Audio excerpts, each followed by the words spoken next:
বাংলাদেশে ৯০ দিনের মধ্যে বাণিজ্যিকভাবে স্টারলিংকের স্যাটেলাইট ব্রডব্যান্ড ইন্টারনেট সেবা চালুর নির্দেশ দিয়েছেন প্রধান উপদেষ্টা অধ্যাপক ডক্টর মোহাম্মদ ইউনূস।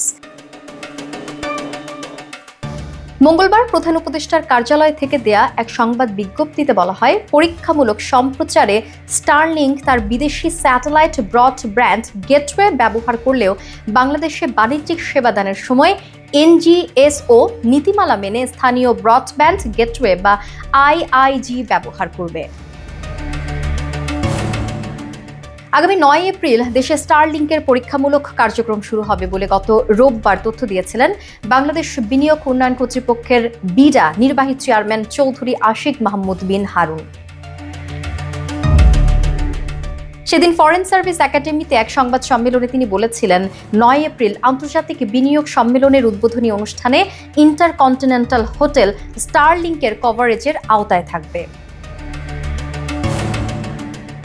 আমরা অনেকগুলো সংস্থা স্টারলিংকের সঙ্গে কাজ করছি। আমরা ডেমো ডে হিসেবে ৯ এপ্রিল স্টারলিংক ব্যবহার করব। সুতরাং বিনিয়োগ সম্মেলনের উদ্বোধনী অনুষ্ঠান সেটা বিভিন্ন ধরনের সামাজিক যোগাযোগ মাধ্যমে লাইভ সম্প্রচার করব।